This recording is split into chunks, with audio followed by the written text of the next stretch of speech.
What's up, guys? It's Hunter Sitchy from CheckShowPoker.com, and this month I decided to do a Poker Cruncher tutorial.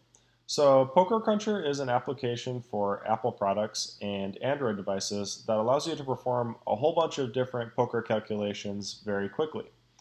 It's similar to Flopzilla in the sense that it allows you to evaluate ranges and how they connect with different board textures, but it's different in the sense that it's much, much more powerful once you learn how to use it. So if you want to download it, go over to pokercruncher.com and click on the device that you're using, and it'll link you to either the Apple App Store or Google Play, and at that point you'll be able to purchase and download it. So I use my MacBook and Poker Cruncher to coach all of my students via Skype. Once you download it, the icon looks like this in your dock. Just click on it and fire it up, and the application looks like this. Now, I know this may seem like a lot, and it may seem like learning how to use this software could be a daunting task, but I don't want you to get overwhelmed. It's actually really easy to learn how to use if you have someone like me to coach you through it. So let's say you want to do a really simple calculation. Let's say you want to know how often pocket aces is going to win against pocket kings in a preflop all-in confrontation. All you have to do is enter heroes cards, ace of spades, ace of hearts, and enter villains cards, king of clubs, king of diamonds. Tell Poker Cruncher to deal 5 cards and click calculate or command R.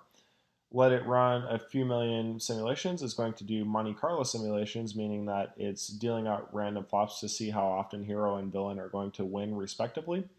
Once you're satisfied with how many calculations it's run, click stop or command period, and you can evaluate the results. So as you can see, hero has 81.26% equity versus villain's 18.74% equity. And if you glance over to the numbers on the right, you can see that hero and villain are going to chop the pot a very small percentage of the times that the board has a straight on it. Now let's say that we want to perform a slightly more complicated preflop calculation. Click reset all.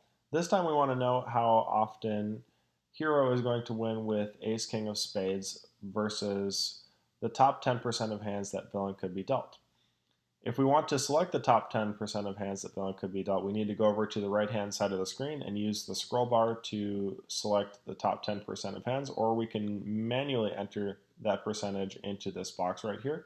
We click add, and we can see the textual representation of this range of hands on the right-hand side of the screen. We tell Poker Cruncher to deal 5 cards, click calculate, run a few million simulations, and click stop. At that point, we can evaluate the results of the calculation, and we see that hero has 59.66% equity versus villain's 40.34% equity. Now, there will be times when you think that the preflop all-in calculation was a little bit off, and a lot of times it's because of the way Poker Cruncher is ranking hands preflop. So if you go over to the right-hand side of the screen under ordering and click this tab, it has a drop-down menu which shows you all the different ways that hands have been ranked in books and other software. The ranking that we're using right now is the Sklansky-Malamud hand groups.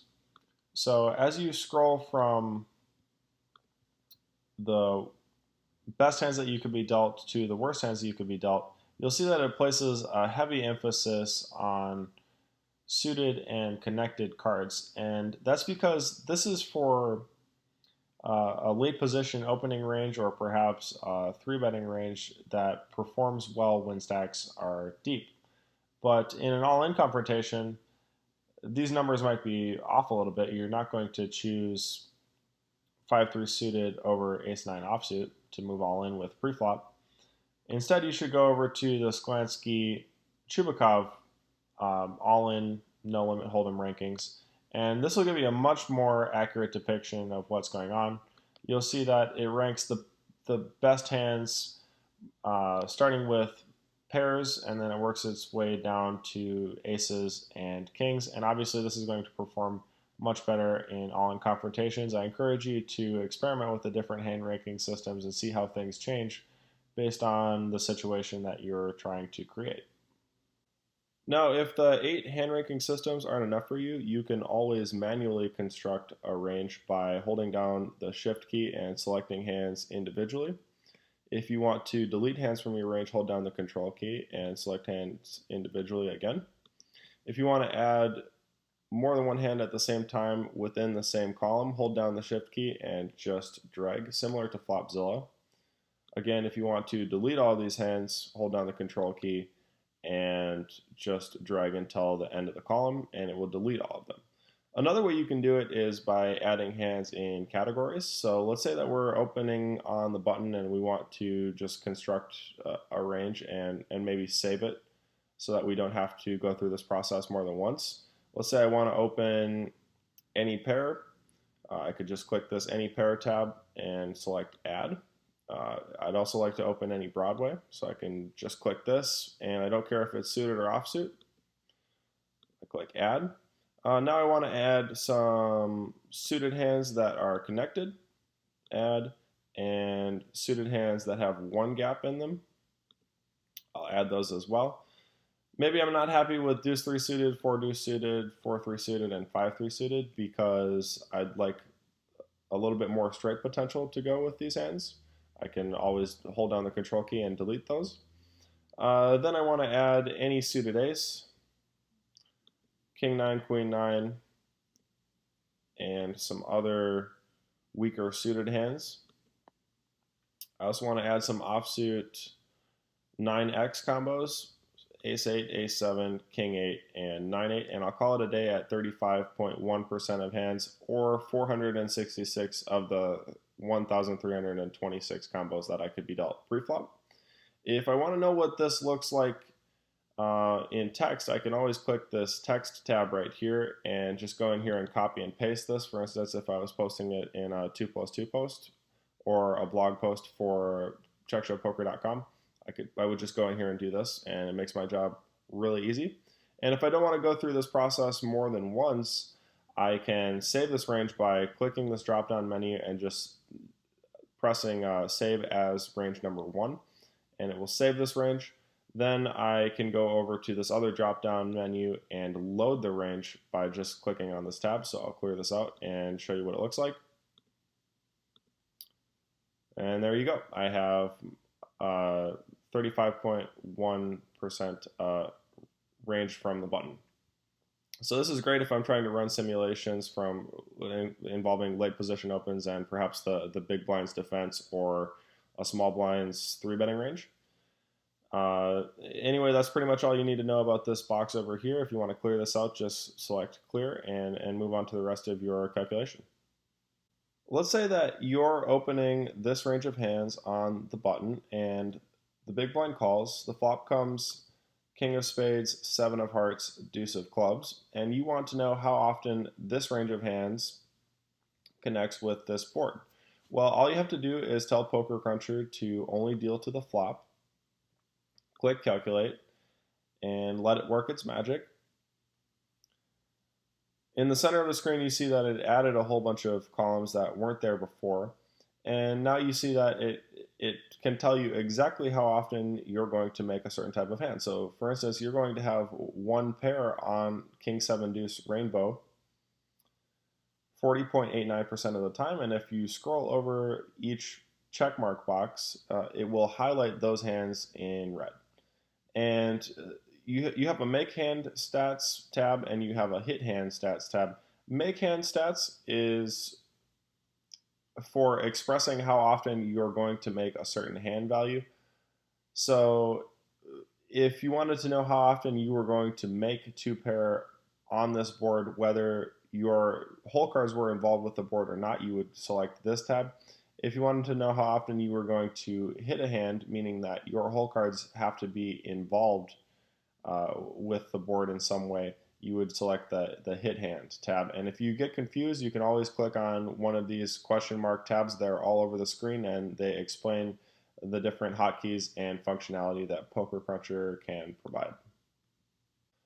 If you want to know how often you're going to make different hand rankings cumulatively, you can go up and select each of these checkmark boxes individually to have Poker Cruncher add up these percentages for you. So let's say I want to know how often this range of hands will hit one pair and uh, two pair and three of a kind on this board. I can select these tabs and then I just go back down here and I click calculate. Now you notice that at the bottom of the screen it's added up the exact percentage of the time that I'm going to create those three hand values using this range. If I want to remove these checkmark boxes, all I need to do is select remove all, and it will just remove all of these hand values and I can move on with my calculations. As your poker calculations increase in complexity, Poker Cruncher's functionality increases in complexity to accommodate the types of simulations that you're trying to perform.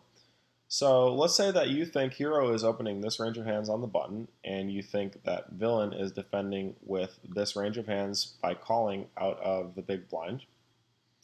And you'd like to see who has a range advantage on a King 7 Deuce Rainbow board. All you have to do is tell it to deal to the river, click calculate, and you'll see that Hero's range has a slight advantage on this board because his range includes bigger pairs and ace king, while villain's range doesn't include those hands because these would be included in his 3-betting range out of the big blind.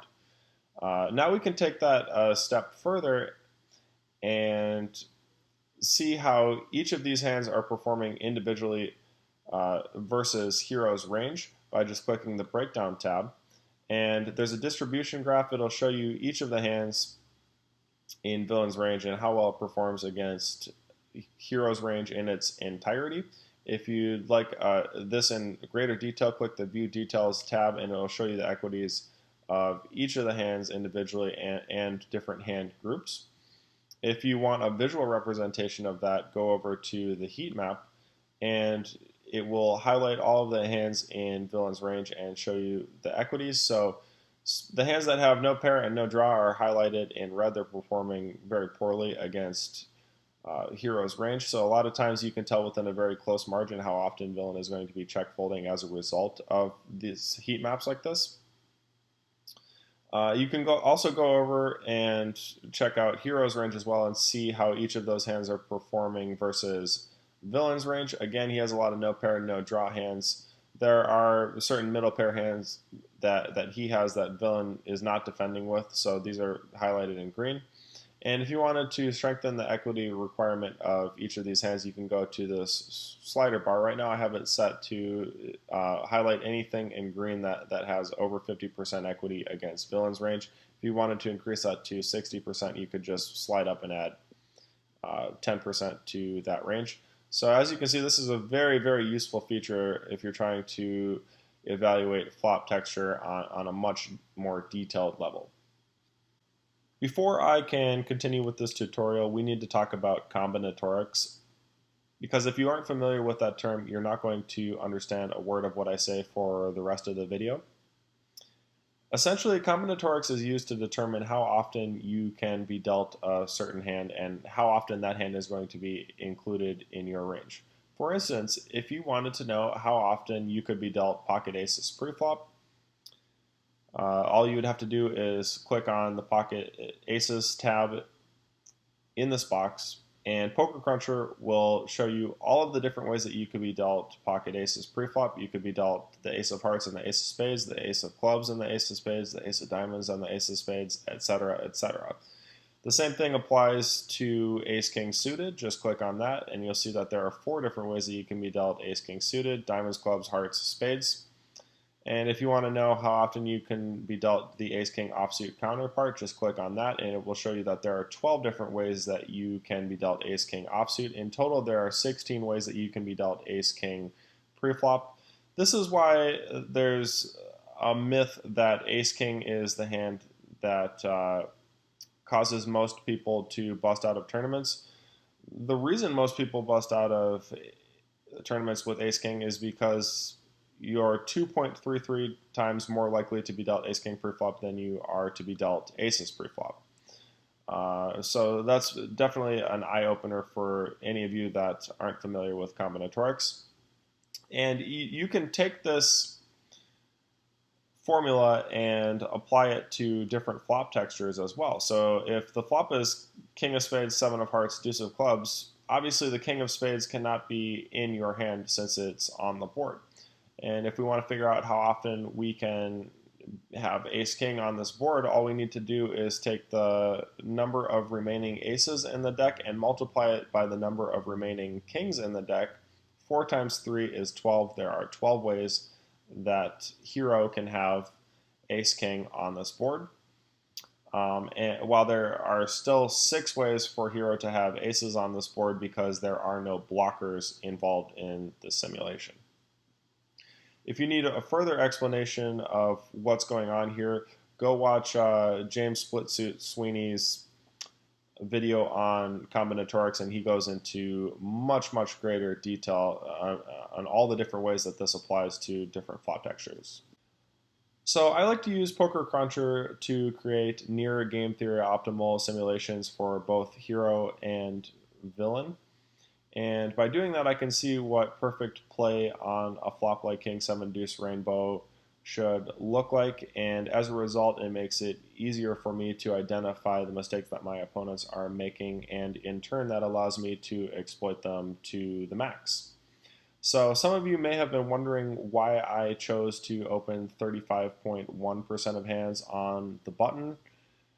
The reason is pretty simple. My belief is that a game theory optimal opening range is 70% of hands divided by the total number of players remaining in the hand that can attack the big blind, plus or minus a few percentage points depending on position.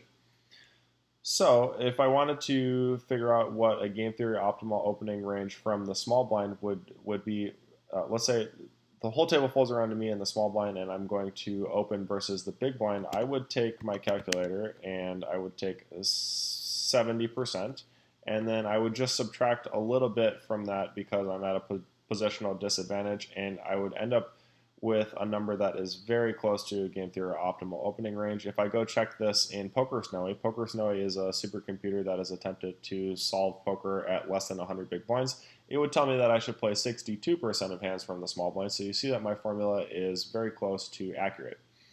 Now let's say that it folds around to me on the button and I want to open at that frequency. I would take 70% and divide it by 2 because there are 2 players remaining in the hand that can attack the big blind. That's the button and the small blind. And as you can see, I should be opening 35% of hands from the button, plus or minus a few percentage points based on position and the game dynamics involved.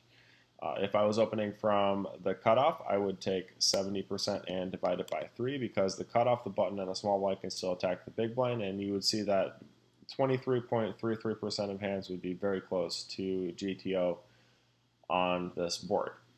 Now, as a result of these simulations and comparing it with my results, the results of others via their online databases, and Poker Snowy's results after all the billions of calculations that it's run, I've created simulations that are very close to perfect GTO play, and they've helped me to determine how often the big blind should be defending in this situation, and I would say that he should be defending about 24.6% of the time as a call, and then he should be 3-betting about 8.4% of the time out of the big blind. These numbers are skewed a little bit because I've clicked the View Card Removal Effect tab, so if you want to know how often this range is occurring pre-flop, it's 24.6% of the time, or 326 of the 1,326 possible combos that villain could be dealt pre-flop. After we deal this flop, there are some blockers for villain's range, and if we want to be able to see those, we just click the View Card Removal Effect tab, and you see that his range has been narrowed to 298 combos, mostly because the King of Spades is on the board, like we just talked about. So these are some of the things that you need to know as I move forward with this simulation. So hero is opening this range of hands on the button. Villain is defending by calling with this range of hands, and we get this flop. Villain is going to check with 100% of his range because we've established that hero has a range advantage on this board. As a result, villain has no incentive to have a leading range. And then Hero needs to determine which of these hands he's going to c-bet with and at what frequency. So when I'm c-betting, there are a few questions that I ask myself, and I've written them down in a notepad over here. The first thing I ask myself is, how does villain perceive my range? The perception of my range is much more important than what my range actually is. So if villain thinks I'm opening 50% of hands, I need to scale down my c-betting frequency just a little bit to exploit his inaccurate perception of my range.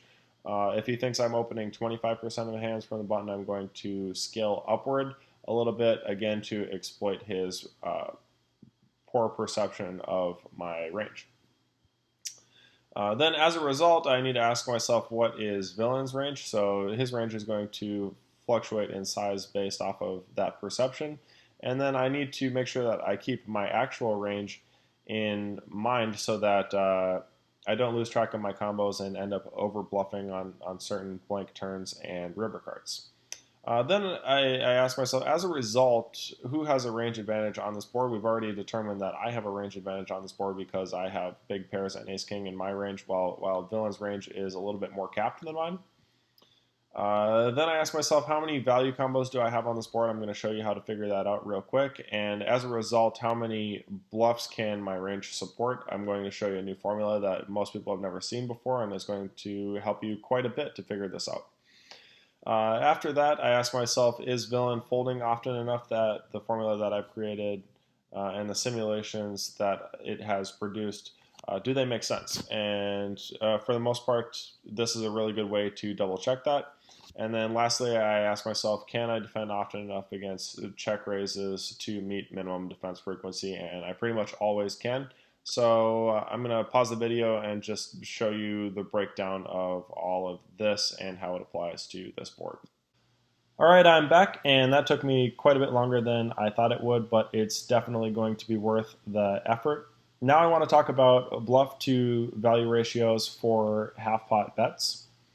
So as you all know, I'm a big fan of Poker's 1% by Ed Miller, and in the book he talks about how, averaged out across all of the different boards that could come off, Hero should usually be betting about 70% of his range on the flop, the turn, and the river, and his bluff to value ratio should be about 2-to-1 on the flop, 1-to-1 on the turn, and 1-to-2 on the river.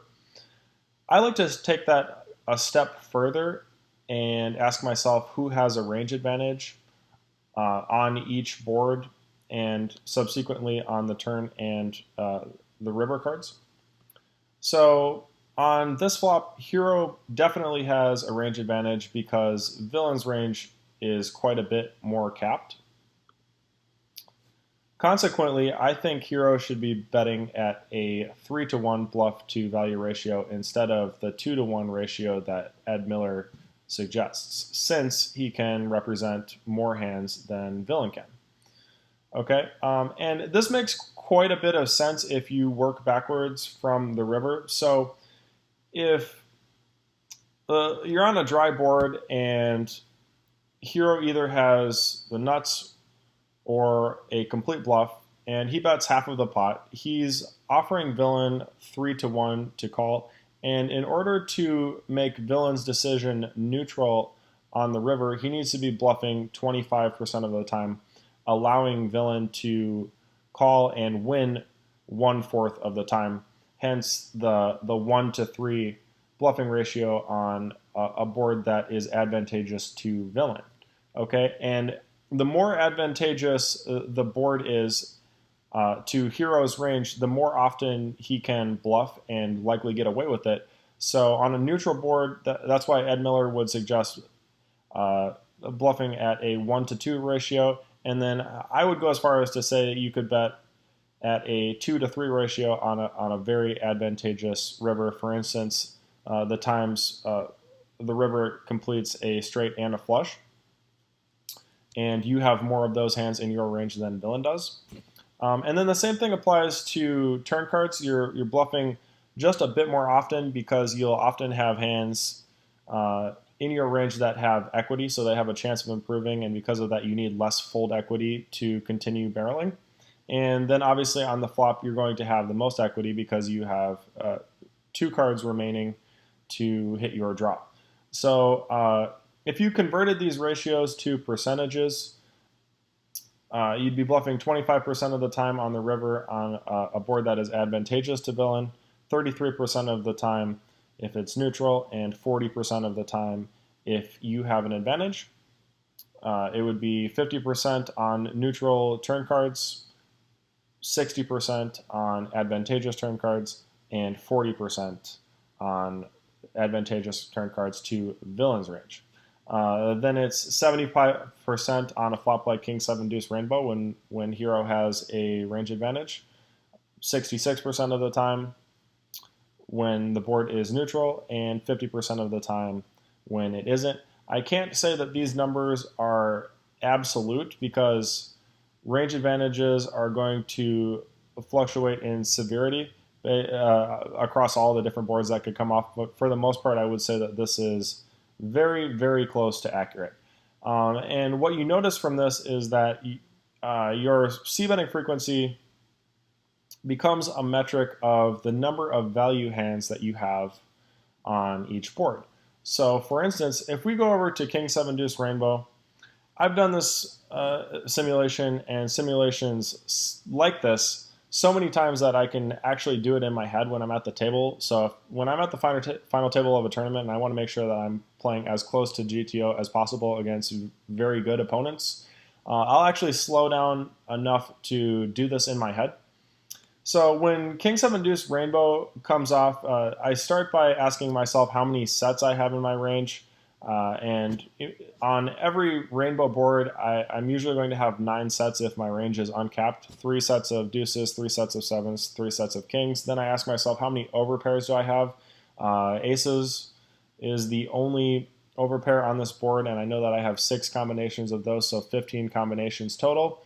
Then as a rule of thumb, I'd like to bet about 5 top pair type hands, so ace, king, king, queen, king, jack, king 10, and king 9 offsuit on this board. I know that each of those has 12 combinations on this board, and you should know the same since we just went over that. 12 times 5 is 60. 60 plus 15 is 75 total value combos. And then don't forget King 7 suited. 2-pair combos can be a little bit confusing. Keep in mind that there are only 2 combos of King 7 suited on this board, King 7 of diamonds and King 7 of clubs. Obviously, I can't have King 7 of spades or King 7 of hearts because a spade and a heart block those combos out. Okay, so in total, I have 77 combinations of value. And when I'm teaching this to my students, I always stress the fact that you need to slow play some of the time to prevent villain from leading turns and bombing rivers the times that you check back on the flop in an attempt to exploit the capped nature of your range. So if you check back ace high or a hand like 6-7 here, you don't want villain to be able to just bomb turn and bomb river with impunity, because just knowing that you have to fold, you need to have some hands in that range that are actually strong enough that you can call villain down. If you're picking those hands, I think top set is usually a really good candidate on dry boards, because having 2 kings in your hand makes it much, much less likely that your opponent has a top pair hand. As a result, I think that's a good hand to slow play. And then on this board, I would also slow play about 4 combinations of king-queen. Keep in mind that slow playing ace-king is wasteful because villain doesn't have ace-king in his range. As a result, king-queen is the best top pair possible on this board. So you should bet all of your ace-king combos and slow play some of your king-queen combos because you're chopping with villain a small percentage of the time. I think that you should slow play 4 combinations of king-queen. And I accomplished that by taking the suit of king that is not on the board. So that a diamond is not on the board. This is a rainbow board. I would pick the king of diamonds, and I would slow play every combo of king queen that has the king of diamonds in it. So king of diamonds, queen of spades, king of diamonds, queen of hearts, king of diamonds, queen of clubs, and king queen of diamonds. In total, I'm slow playing 3 combos of top set and 4 combos of king queen. That's 7 combos total, and I think that's plenty to protect my range on the turn and the river. And keep in mind that we had 77 combinations of value on this board. 77 minus 7 is 70 combos total. I went through the effort of actually listing all of these out, and when I'm doing this on more complicated boards, I'll actually go through this process just to keep things clear in my head. So 9 combos of sets, and I listed all of the combos in parentheses. 2 combos of 2 pair, 6 over pairs, 60 combos of top pair, 77 total. Then I adjusted it based off of how often I'd like to slow play with just a few combos, and this is a more accurate version of what I would actually be betting on this flop. Then as a result, we can just take a look at this ratio right here. I want to bet at a 3-to-1 ratio because I have a range advantage on this board, or Hero has a range advantage on this board. So 70 times 3 is 210 bluffing combos. Okay, so we need to come up with 210 combos to bluff with. So I've listed out the bluffing combos here, and this is where Poker Cruncher is extremely, extremely valuable. You tell it to only deal to the flop, then you take a look at Hero's range, click Calculate. You've got this column in the middle that's going to break down all the different hand values available to you. Then what we're looking for is two card backdoor flush draws on this board, and if I hover over this tab in the upper right hand corner, you're going to see how many combos are actually there. There are 102 of them. Since I've done this simulation prior to filming this video, I know that 12 of those combos are top pair combos that also have backdoor flush draws. So for instance, ace king of clubs is a top pair combo with a backdoor flush draw. Obviously, you can't bluff with top pair. You're looking to bluff with either middle pair, bottom pair, or no pair hands with backdoor flush draws. There are 90 of those. Okay, and if I didn't want to go through the effort of listing all of those out, but bet all 90 of those, then you've got to come up with 120 other combos to bluff with. And when you're picking hands to bluff with, obviously you want the hands that have the most equity. So a hand like 9-8 of hearts has a backdoor straight flush draw on this board that adds up to 10.4% backdoor equity versus a hand like top pair second kicker. So for instance, if villain had king queen of diamonds and Hero bet 9-8 of hearts on this board, it's either going to run out Jack 10, 10, 6, 6, 5, 2 hearts, 9, 9, 8, 8, or 9, 8, 10.4% of the time to give Hero the winning hand. So bluffing with equity is huge because it has a lot of implied odds. And on this board, there are no flush draws, straight draws, or gut shots. So backdoor straight flush draws are the best hands to bluff with. Bluff with all 90 of those. Then come up with 120 other combos. When you're trying to come up with those combos, you want to bet with hands that have blockers. So Queen Jack is the best hand to empty the clip with on this board because having a queen in your hand makes it 25% less likely that villain has king queen in his hand, and it makes it 25% less likely that villain has king jack in his hand since you have a jack. So it makes it much less likely that he has a strong top pair combo, and because of that, emptying the clip with a hand like queen jack or queen 10 would be very beneficial to your range on this board. So you would normally have 16 combos of those, but keep in mind that we've already listed 3 of them as the backdoor flush draw combos, queen, jack of spades, hearts, and clubs. That leaves 13 remaining. The same thing applies to all of these other hands that have blocker combos. There are 9 of them total. 13 times 9 is 117. And then I would add 3 combos of ace 9, figure out whatever randomizer you need to use to add up all those combos, and it totals 120. So in total, we're betting 70 combos of value and 210 bluffing combos for a total of 280 combos. Then you go back over here, and this is why Poker Cruncher is so awesome. You click the card removal effect button. So this is how many hands your range started with. This is how many hands you have on the flop, 418. You take the 280 combos that you're betting on the flop and divide it by 418, and it equals 67% of hands, which is very similar to what Ed Miller suggested in Poker's 1%. He said bet about 70% of hands averaged out across all of the boards.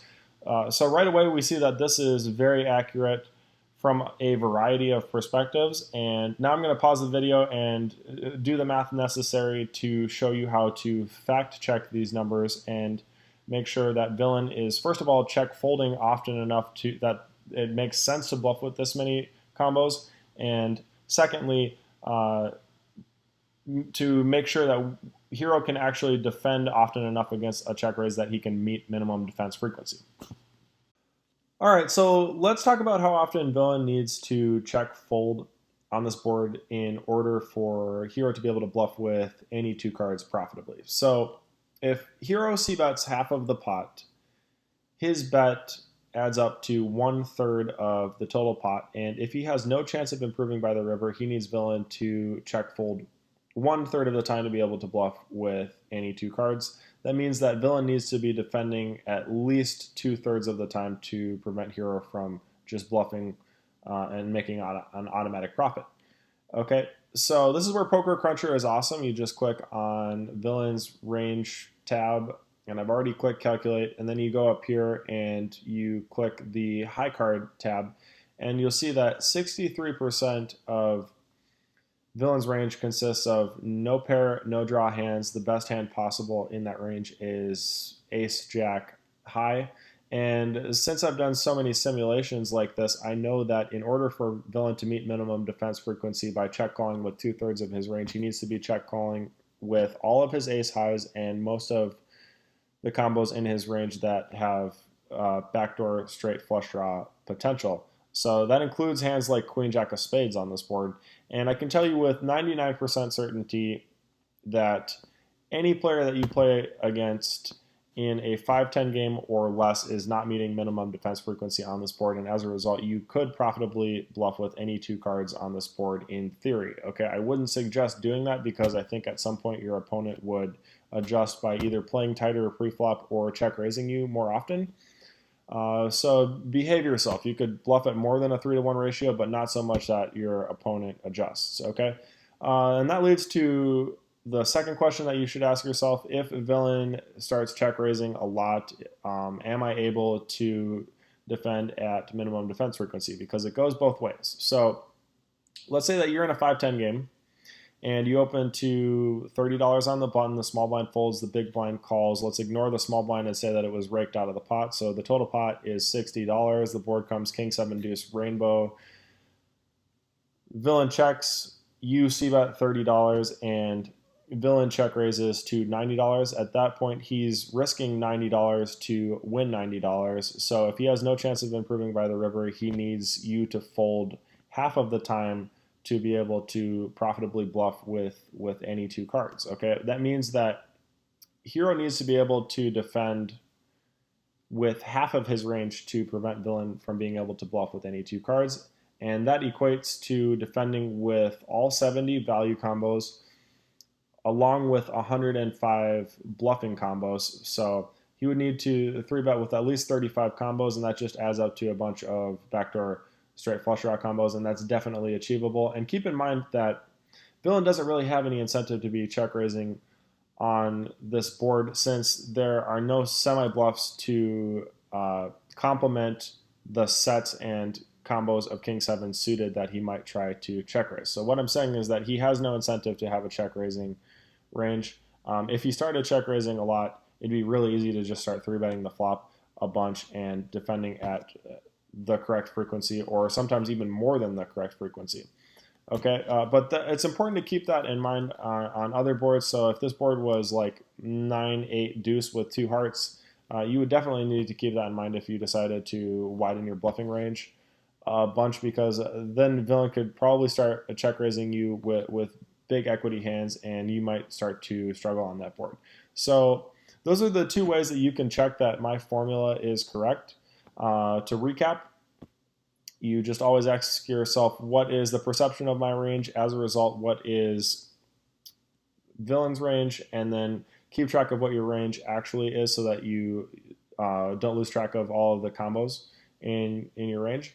Then ask yourself who has a range advantage on this board. Double check the chart that I gave you for bluffing frequencies. Add up the total number of value combos that you want to bet with on this board, and then multiply it by usually 3 if you have a range advantage.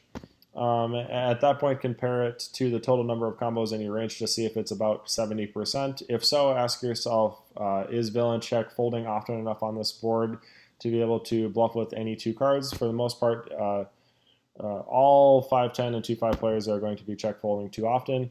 Then ask yourself if they respond by check raising a bunch, am I able to meet minimum defense frequency either by 3-betting the flop or calling down? And again, on this board, we're able to do that. That means that my formula has to be correct. You cannot argue that my formula is correct on this board. So my next strategy video is going to go over what villain needs to do to meet minimum defense frequency by either check calling or check raising on this board. And then we're going to evaluate turns and rivers. It might take me 2 more videos to do this, but I think you guys could learn a lot from it. I'm also working on the final table footage of the 1K online event that I took second in. WSOP is not responding to my tweets or my emails asking them to release the footage of the final table. So I'm going to have to put all of those hands into a replayer manually, which is going to suck, but I'm going to do it because I care about you guys. So that kind of wraps up the video today. Make sure that you do this analysis on your own, and I would expect you to improve significantly from it. Also, make sure that you guys run good, have fun, and constantly look for ways to improve. This is Hunter Sitchy from CheckShovePoker.com. Good luck.